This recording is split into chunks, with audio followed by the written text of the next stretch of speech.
अचानक मेरी माँ छत पर से नीचे गिर गई और फिर जब मैं उसे लेकर अस्पताल पहुंची तो उसने मेरा हाथ अपने हाथों में लिया और मुझे कहा, तुम्हें मेरी आखिरी ख्वाहिश पूरी करनी पड़ेगी। मैंने रोते हुए कहा, आप मुझसे जो कहेंगे मैं वही करूंगी। और फिर माँ ने मुझे बस एक ही बात कही कि बेटा तुम अपने भाई से। और फिर यह सुनना था कि मेरे होश उड़ गए। मेरा दिमाग काम नहीं करने लगा क्योंकि ठंड का मौसम था। ठंडी ठंडी हवा दिल को सुकून पहुंचा रही थी। शाम के 5 बज रहे थे। हल्का हल्का अंधेरा होने लगा था। मैं कॉलेज खत्म करके और एक्स्ट्रा क्लासेस करके घर आई तो मैंने देखा कि घर में कोई नहीं था और घर का दरवाजा खुला हुआ था। मेरे चेहरे पर मुस्कान थी क्योंकि मैं जब भी आती थी माँ मुझे नाश्ता के साथ साथ गर्मा गर्म कॉफी या चाय बनाकर पिलाती थी और मेरी थकान पल भर में दूर हो जाती थी। लेकिन आज जैसे यूनिवर्सिटी से घर आई तो मुझे माँ कहीं दिखाई नहीं दी। मैंने माँ को आवाज दिया लेकिन मुझे अपनी माँ की आवाज कहीं भी सुनाई नहीं दे रही थी। लेकिन अचानक से थोड़ी देर बाद ही मुझे छत पर से कोई चीज गिरने की आवाज आई। आवाज बहुत जोरों की हुई थी। मैं दौड़ते हुए छत पर गई लेकिन अंधेरा होने के कारण मुझे साफ कुछ नजर नहीं आ रहा था। परंतु जैसे ही मैं छत पर पहुंची मुझे मेरा भाई खड़ा हुआ नजर आया। मैंने उसकी तरफ देखा तो मुझे उसकी आंखों में बहुत सारा गुस्सा नजर आया। गुस्से के मारे उसकी आंखें लाल हो चुकी थी। और फिर जैसे उसकी नजर मुझ पर पड़ी उसने मुझे कहा, लो अपनी माँ को संभालो। मुझे तो इस औरत को माँ कहते हुए भी शर्म आ रही है। मैं तो उसकी बातें सुनकर हैरान हो गई। आखिर यह ऐसा क्यों बोल रहा है? आखिर ऐसा क्या हो गया?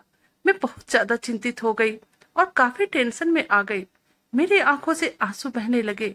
और फिर जैसे ही भाई के कहने पर मैं छत के नीचे की तरफ देखा, मेरे मुंह से चीख निकल गई। मैं दौड़ते हुए नीचे की तरफ भागी। वहां पर मैंने देखा माँ के सर से काफी खून निकल रहे थे। उनकी आंखें बंद थी। मैं चिल्ला चिल्ला कर मोहल्ले वालों को इकट्ठा किया। उन लोगों को सारी बातें बताई। मेरी माँ को सभी लोग अच्छी तरह से जानते थे। हम लोग यहाँ पर काफी सालों से रह रहे थे। और फिर जब 5 साल पहले पापा की मौत हुई थी तब माँ ने सारी जिम्मेदारियां बखूबी निभाई थी। मोहल्ले वाले उनकी बहुत ही इज्जत करते थे।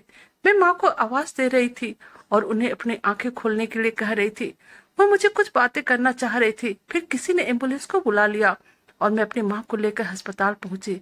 फिर जैसे ही माँ को बेड पर दिया गया उन्होंने बस आंखें खोलकर मुझे इतना ही कहा, बेटी तुम अपने भाई साहिल से शादी कर लेना। मैं माँ की बात सुनकर अचंभित थी। मुझे लगा शायद सर पर चोट लगने के कारण माँ अपनी याददाश्त भूल गई है और कुछ से कुछ बोल रही है। जब आदमी का आखिरी समय आता है तब वह न जाने क्या क्या बोलता है क्योंकि वह अपने होश में नहीं रहता है। और आज मेरी माँ के साथ भी यही हो रहा था। न जाने वो मुझे क्या कह रही थी और क्यों मुझे बार बार भाई से शादी करने के लिए कह रही थी। माँ ने ऐसा क्यों कहा मुझे कुछ पता नहीं था। और आखिर माँ ने वसीयत में भी यह बात क्यों लिखी थी? मुझे अपने भाई साहिल से शादी करनी होगी। साहिल और मैं बचपन से साथ में खेलकूद कर पढ़ लिख कर बड़े हुए थे। वह मुझे बहुत ही प्यार करता था और हमेशा मुझसे कहता था, तू मेरी प्यारी बहन है। माँ पापा ने हम दोनों को हमेशा ही बहुत प्यार दिया है। पापा तो साहिल को अपनी आंखों पर बैठाकर रखते थे। वह उनकी आंखों का तारा था। इसी वजह साहिल बहुत ज्यादा लाडला हो गया था। और पता नहीं आज ऐसा क्या हो गया कि साहिल ने माँ को छत पर से गिरा दिया और माँ न जाने मुझे क्यों साहिल से शादी करने के लिए कह रही थी। मेरा तो दिमाग ही काम नहीं कर रहा था। सोच सोच कर लग रहा था मेरा सर फट जाएगा। हजारों सवाल मन में आ रहे थे लेकिन उसका जवाब मुझे नहीं मिल रहा था। लेकिन अभी तो मुझे बस माँ की चिंता थी। और फिर दूसरे दिन सवेरे माँ की मौत हो गई। और फिर जब उसकी आत्मा उनके जिस्म से निकली मुझे लगा कि मैं पूरी दुनिया में अकेली हो गई हूँ। अब सिर्फ एक भाई का ही सहारा रह गया था। माँ का शरीर ठंडा होने के बाद अस्पताल वालों ने डिस्चार्ज कर दिया। मैं माँ की बॉडी लेकर घर पहुंची लेकिन घर पर उस वक्त साहिल नहीं था। सब लोगों को मालूम हो गया था उसी ने माँ को छत पर से धक्का दिया था और फिर उसके बाद भाग गया। मैं घर पर आ गई थी और अब मैंने सारे रीति रिवाज पूरे करके अपनी बेटी होने का फर्ज निभाया था। मेरी माँ तो अब दुनिया से जा चुकी थी। मुझे उसकी बहुत ही याद आती थी और रो रो कर मेरा बहुत ही बुरा हाल था। सारे मेहमान भी जा चुके थे और अब करीब 5 दिन के बाद साहिल घर आया। लेकिन घर आने के बाद मैंने उसे कुछ नहीं कहा क्योंकि मुझे पता था उसने जानबूझकर माँ को धक्का नहीं दिया होगा। लेकिन फिर एक ऐसी अजीब बात हुई मेरे सामने वह हकीकत आई जिसकी मैंने कभी कल्पना भी नहीं की थी। और यह तो मैंने कभी सोचा भी नहीं था कि मुझे साहिल से शादी करनी पड़ेगी। अब माँ को गुजरे हुए पूरे 40 दिन हो गए थे। फिर हमारे घर पे मेरी बुआ आई और मुझे देखकर कहने लगी, आखिर तुम अपनी जिंदगी कैसे अकेले गुजारोगी? मैंने उनसे कहा, इसमें जिंदगी न गुजारने वाली कौन सी बात है? जैसे पहले मैंने जिंदगी गुजारी है, आगे भी वैसे जिंदगी गुजारूंगी। मैंने तो यह सोच भी नहीं सकती थी कि मुझे साहिल से शादी करनी पड़ेगी। आप साफ साफ बताइए, अब क्या कहना चाहती हैं? बुआ मुस्कुराकर बोली, देखो बेटी, अब माँ दुनिया से चली गई है, पापा भी नहीं रहे, तो फिर बच्चों की शादी हो जानी चाहिए। मैंने कहा, बुआ आप कैसी बातें कर रही हो? माँ को मरे हुए दिन ही कितने हुए हैं, और अभी मैं अपनी शादी के लिए कहीं भी कोई रिश्ता नहीं देखूंगी। फिर मेरी बुआ बोली, शादी की बातें तुम नहीं करोगी, बल्कि हम साहिल से करेंगे। मुझे तुम्हारी शादी साहिल के साथ करवानी है। मैंने अपने दोनों कानों पे हाथ लगाकर बोले, यह आप कैसी बातें कर रही हैं? साहिल मेरा भाई है। लेकिन मेरी बातें सुनने के बाद फिर वह बोली, तुम्हारी शादी अगर होगी तो साहिल के साथ ही होगी, क्योंकि तुम्हारी माँ की वसीयत में यही लिखा है। मैं बोली, आपको कैसे पता कि मेरी माँ की वसीयत में यही लिखा है? उन्होंने तो मुझे एम्बुलेंस में जाते समय यह बात कही थी। फिर वह बोली, देखो तुम्हारी माँ ने भी तुमसे यही कहा था, फिर तुम इस बात से कैसे इनकार कर सकती हो? मैं बुआ की बात सुनकर परेशान हो गई थी, लेकिन मैंने ठान लिया था, चाहे जो भी हो जाए, मैं साहिल से शादी हरगिज नहीं करूंगी। मैं इतना बड़ा पाप कैसे कर सकती हूँ? भाई से शादी, ये कैसे मुमकिन है? मैं और साहिल ऐसे हरे पढ़े बड़े थे और एक ही बाप की औलाद थे। मैंने बुआ से कहा, आप क्यों मेरा जी जला रही हैं? आप क्या चाहती है कि मैं आपका अपमान करूं? आप मुझे क्यों पाप के दलदल में धकेल रही हैं? मेरी बात सुनकर बुआ चुप हो गई। फिर वह मुझसे कहने लगी, साहिल से तुम्हारी शादी जायज है बेटी, और अगर तुम्हें यकीन नहीं आता है तो मैं तुम्हें सब सच्चाई बता दूंगी। अभी मेरे पास वक्त बिल्कुल नहीं है, नहीं तो मैं तुम्हारे सामने सारी हकीकत लाकर रख देती, और जिसे सुनने के बाद तुम्हें सब समझ में आ जाएगा। अच्छा भी मैं चलती हूँ, क्योंकि मुझे देर हो रही है। मुझे तुम्हारी शादी का इंतजाम भी करना है, और मेरी सासू माँ बाहर खड़ी है। मैं उन्हें बस 2 मिनट बोलकर आई थी, इसलिए अभी मैं चलती हूँ, तुम तैयार रहना। और फिर मेरी बुआ चली गई। मेरे दिमाग में जैसे हथौड़ी से बजने लगे थे। थोड़ी देर बाद दरवाजे पर दस्तक हुई। मैंने खोला तो सामने साहिल खड़ा था। उसकी आंखों में गुस्सा देखकर मैं डर गई, पर मैंने आज उससे सवाल किया, मुझे यह तो बताओ कि उस दिन छत पर क्या हुआ था? क्या तुम्हें माँ की वसीयत के बारे में पता है? वह मुझसे बोला, हाँ मुझे बहुत ही अच्छी तरह से पता है कि वह पागल औरत क्या वसीयत करके गई है, इसलिए तो मुझे ये बर्दाश्त नहीं हुआ। तुम तो जानती हो। और यह कहते हुए साहिल सोफे पर बैठ गया। फिर वह बोला, हमारी माँ एक चरित्रहीन औरत थी। साहिल के मुंह से सुनते ही मैंने उसे कहा, तुम माँ के बारे में यह कैसे कह सकते हो? साहिल तुम ऐसी बातें मत करो। जब से पापा की मौत हुई है, माँ ने कभी किसी की तरफ आंख उठाकर नहीं देखा था। हालांकि वह शादी कर सकती थी। क्या तुमने सच में माँ को धक्का दिया? क्योंकि मुझे यकीन नहीं हो रहा। मुझे तो यह कोई हादसा लग रहा है। मेरी बात सुनकर साहिल मुझे अजीब सी नजरों से देखने लगा। फिर वह बोला, माँ के साथ जो हुआ सही हुआ। वह इन सब की हकदार थी, उनके लिए ऐसा करना मेरी मजबूरी थी। अब मैं अपनी जगह से खड़ी हो गई थी और साहिल को कहने लगी, यह तुम कैसी बातें कर रहे हो? क्या तुमने सच में माँ की जान ली है? यह सब तुमने सच में जानबूझकर किया है? अब तो मुझे भी तुमसे डर लगने लगा है, और मुझे ऐसा लग रहा है कि मेरी जान को अब तुमसे खतरा है। फिर वह कहने लगा, ऐसी बात नहीं है, मैं कोई पागल नहीं हूँ और ना ही कोई दीवाना हूँ। मैं एक हफ्ते से देख रहा था माँ तैयार होकर छत पर क्यों जाती थी। मैं उन्हें छुप छुप कर देखता था। वो छत पर किसी से छुप कर बातें करती रहती थी, और मैं समझ नहीं पाता था माँ किससे बातें करती रहती है। एक दिन रात का वक्त था, मेरे एग्जाम थे और मैं पढ़ाई कर रहा था। पढ़ाई करते करते थोड़ा देर तरोताजा होने के लिए मैं छत पर खुली हवा में टहलने के लिए चला गया। और फिर तुम्हें पता है, जैसे मैं सीढ़ी पर से चढ़ के छत पर जाने वाला था, मुझे छत पर माँ की आवाज सुनाई दी। माँ किसी से बातें कर रही थी, और आज वह किसी से फोन पर नहीं बल्कि आमने सामने बातें कर रही थी। यह देखकर मेरे तन बदन में आग लग गई। मैं पीछे से जाकर माँ को कहा, माँ इतनी रात को आप यहाँ पे क्या कर रही हैं? क्या आपके साथ कोई था? मेरी बात सुनकर माँ ने मुझे थप्पड़ दे मारा और बोला, तुम मेरी बातों में दखल मत दो। मैंने तुम्हें जितना कहा है तुम उतना ही क्या करो। तुम्हें क्यों मेरे पीछे पड़े रहते हो? मेरी भी अपनी जिंदगी है, और उस दिन माँ की बातें सुनने के बाद और थप्पड़ खाने के बाद मुझे अब उन पर और भी ज्यादा गुस्सा आ रहा था, क्योंकि मुझे सब समझ में आ रहा था मैं उतना भी छोटा नहीं हूँ। वो मुझे थप्पड़ मार के शांत कर देती। मुझे सब समझ में आ रहा था। फिर मैं नीचे आ गया। पहले तो मुझे बहुत ही गुस्सा आया, फिर मैंने सोचा मुझे इस तरह से नहीं करना चाहिए था।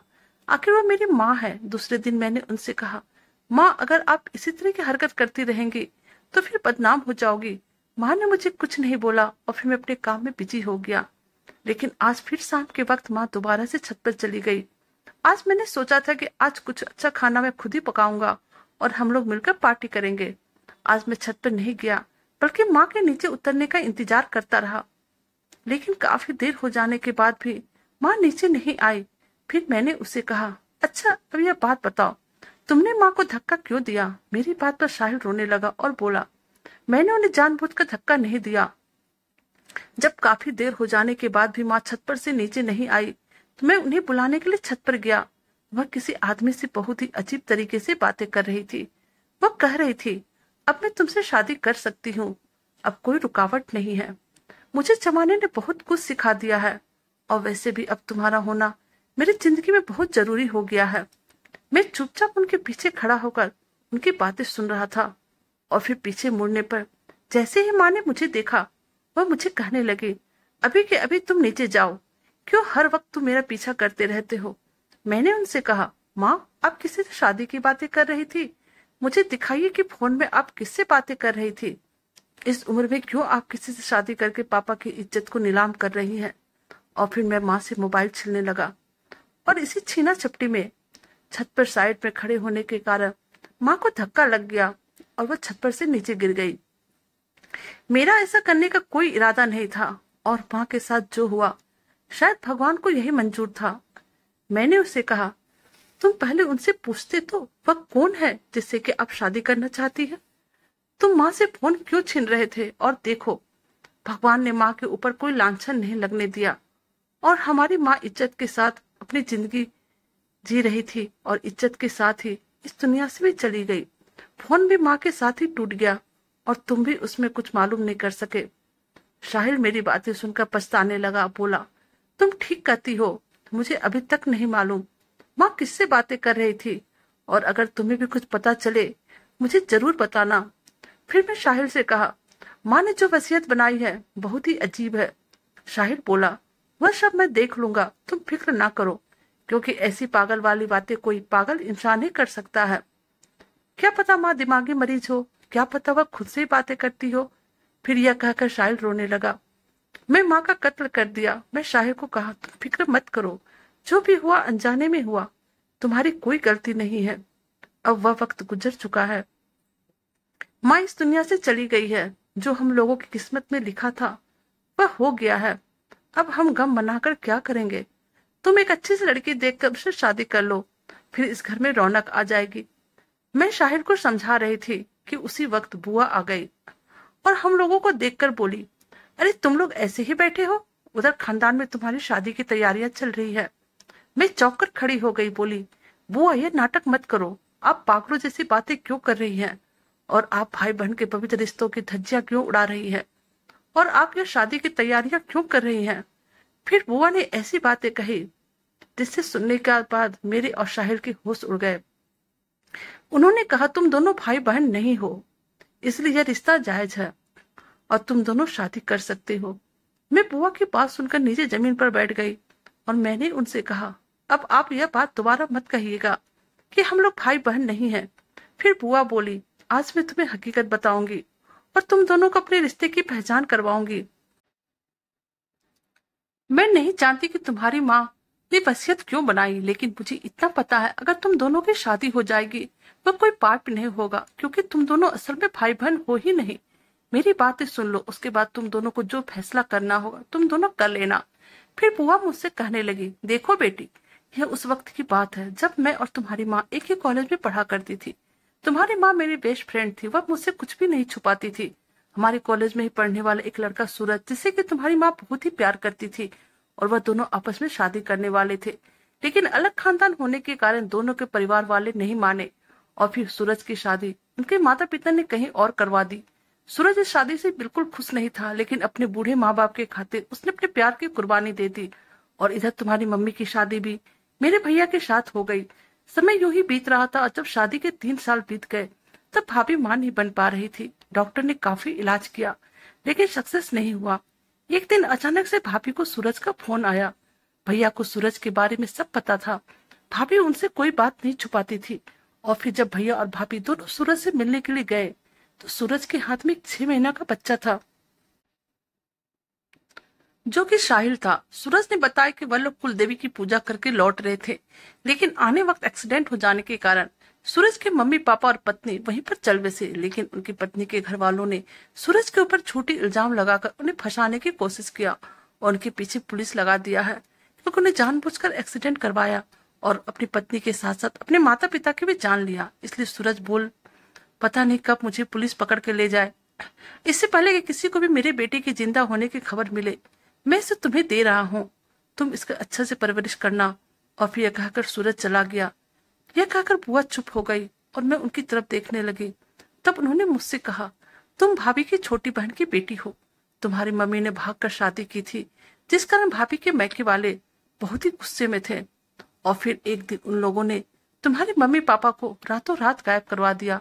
अब तुम बिल्कुल अकेली, बेसहारा और तन्हा हो गई थी।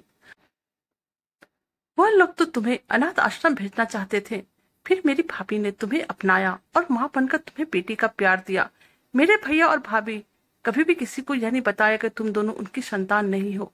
और फिर इधर कुछ दिनों से सूरज भाभी से मिलने के लिए आते थे और फोन पर बातें करते थे। यह बात भाभी ने मुझे बताई थी। सूरज की गलती ना होते हुए भी उन्हें 16 साल जेल की हवा खानी पड़ी थी। और फिर जब सूरज को पता चला कि भाभी अकेले जीवन काट रही है, तब फिर वो भाभी से शादी करना चाहता था और भाभी भी उनसे शादी करना चाहती थी। लेकिन अचानक भाभी के साथ हादसा हो जाने के कारण सूरज को भी सदमा लगा। और फिर इधर मुझे पेपर के जरिए पता चला कि जिस दिन भाभी की डेथ हुई थी उसके 2 दिन बाद ही सूरज भी ट्रेन के नीचे आकर अपनी जान दे दी। इन्हीं सब कारणों से भाभी वसीयत कर गई थी कि तुम दोनों शादी कर लेना। असल में उस समय वह ज्यादा नहीं कह पाई। उनका मतलब कहने का था कि तुम दोनों अपनी माँ को माफ कर देना और जैसी जिंदगी जीना चाहो वैसे जी सकते हो। साहिल मेरा सगा भाई नहीं बल्कि सौतेला भाई भी नहीं था। साहिल तो एक अलग माँ बाप की औलाद था और मेरे माँ बाप भी अलग थे। फिर भी हम दोनों भाई बहन थे क्योंकि हम दोनों एक दूसरे को दिल से भाई बहन मानते थे। तो दोस्तों, कैसी लगी आपको हमारी यह कहानी? प्लीज हमें कमेंट कीजिएगा। अगर आप हमारे चैनल पर नए हैं तो हमारे वीडियो को लाइक, सब्सक्राइब और शेयर कीजिएगा। Thank you.